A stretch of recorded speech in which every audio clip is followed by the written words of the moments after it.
a barrel roll. Welcome to Know. I'm Ashely Jenkins. It's Tuesday, so that means it's time for a roundup. Oculus is in the middle of a couple of interesting launch glitches with the Rift after weeks of problems with customers not receiving their pre-orders and component shortages, perfectly normal launch window problems, actually. It seems Oculus is now going to be selling Rift at retail stores before all the pre-orders have been fulfilled. For those who are naturally upset that retailers will receive the headsets ahead of pre-ordering customers, Oculus says, it's cool, bro. Just go wait in line and get one at the store and then cancel your pre-order, because that's what pre-orderers love to hear. Paid for it early? Go buy it again, for real this time. Well, this move doesn't look fantastic for Oculus. From a business perspective, I can see it.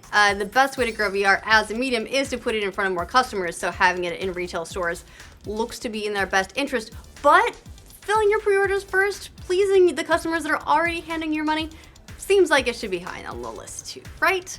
Well, that's my soapbox for the day. Anyway, while Oculus is busy trying to fulfill its mounting backlog of orders, From Software, the company behind Dark Souls, is busy working on life after their beloved series.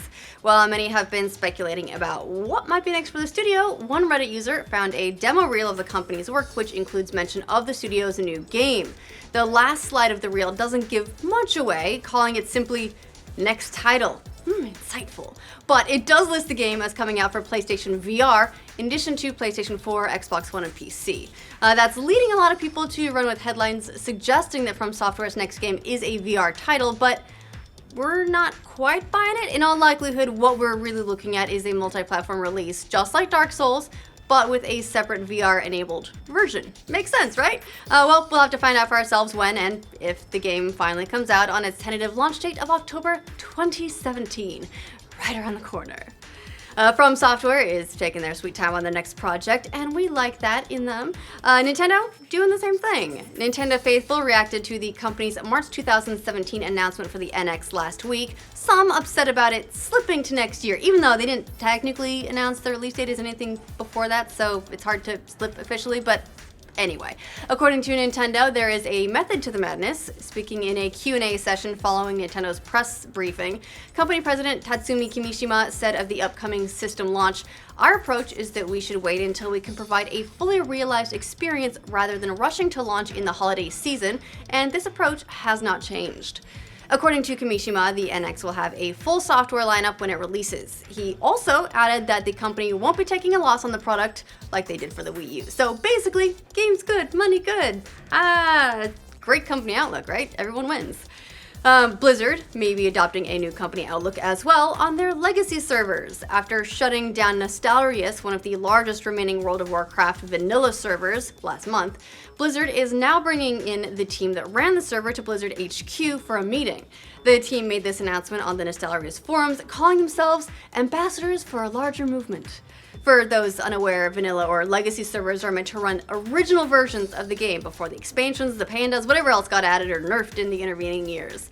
While Blizzard community manager J. Allen Beck said recently the move was necessary to protect Blizzard's IP, there was an indication that the company might be considering a legacy version after all the fan outcry. A meeting with Nostalrius does seem to confirm that idea too, so maybe we'll get a vanilla version of Overwatch with Tracer's original butt pose. Sorry, I couldn't resist. You have to make a joke, right?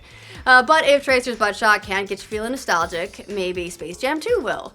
Following months of rumors that the movie was in development, we've now got some confirmation in the form of a director for the project. According to Hollywood Reporter, Fast and Furious 6 director Justin Lin will be tackling the follow-up to the 1996 basketball meets Looney Tunes meets space movie, because that all makes total sense. Hey, it was the 90s. While the original film starred Michael Jordan, the sequel will star his older cousin, LeBron James. It's a joke about how LeBron James looks older than he is. You know what? Never mind. Sports people make that joke all the time. King James, that's what they call him in Sportsland, and his company first signed a deal with Warner Brothers last year. Let's just hope the Justin Lin connection now means that's part of the Fast and Furious cinematic universe. While Warner Brothers has found a director for Space Jam 2, they seem to have lost a director for The Flash. Word hit over the weekend that the content farm known as the DC Cinematic Universe and director Seth Grahame-Smith have split due to creative differences. That's industry speak for one guy saying that he thought the other guy's ideas kind of sucked. The Flash film was going to be Graham Smith's first directing job, having previously written for Pride and Prejudice and Zombies, which I loved, and Abraham Lincoln Vampire Hunter, which I also loved. They're just shameless fun. This isn't the first time the DC Universe has had a director leave one of its projects. Last year, Wonder Woman director Michelle McLaren left that movie's development, replaced a few days later by Patty Jenkins. So, fingers crossed the next one, Zack Snyder. That seems to go well, right? Has the mysterious inventor of Bitcoin finally come forward? Maybe more interesting than Zack Snyder. According to a new blog post by an Australian cryptocurrency expert, Dr. Craig Wright, he is the man behind the pseudonym Satoshi Nakamoto. For years, many have speculated about the true identity of Nakamoto, who has remained anonymous since Bitcoin first spread across the web back in January of 2009. However, Dr. Wright now claims that he is the one responsible for the currency. In his blog post, Dr. Wright says he'll provide undeniable proof that he is who he says he is in the form of a series of cryptographic keys associated with Nakamoto and the early Bitcoin transactions. Though many have tried and failed to track down the mysterious Nakamoto in the past, many believe that the Bitcoins he holds are valued in the hundreds of millions of dollars. Man, I should create my own currency. Like that or like a religion. Anyone want some Ashely bucks? Okay, maybe not. The search for Bitcoin's inventor might be over, but the search for potentially life-hosting planets is still well underway. However, a newly published study reveals that scientists have located a local star just 40 light years away, that's local in galactic terms, with 3 planets that may be in that perfect Goldilocks zone. Not too hot, not too cold, not too many bears. The 3 planets are much closer to their star, TRAPPIST-1, than we are to our own star. However, TRAPPIST-1 just happens to be a dim, sort of puny brown dwarf, which means its temperatures are much cooler than what we'd find here. The fact that the 3 planets are so close means they might hold just the right conditions for life, including water and reasonable temperatures. If real, these may be the most Earth-like conditions we've found yet. Before you get too excited that it's time to pack our bags and head for browner weather though, many of these findings have to be verified still. And after that, there's still the whole problem of getting there. But hey, that's for the scientists to figure out. At least we know they exist, right? Well, there's your Tuesday Roundup, everyone. Stick around for our continued coverage on all stuff across the internet that you care about, plus a roundup of all the other stuff you missed later in the week. And for all your Goldilocks news, remember to like this video and subscribe to the know. Oh, you guys are way better than animation. That's awesome.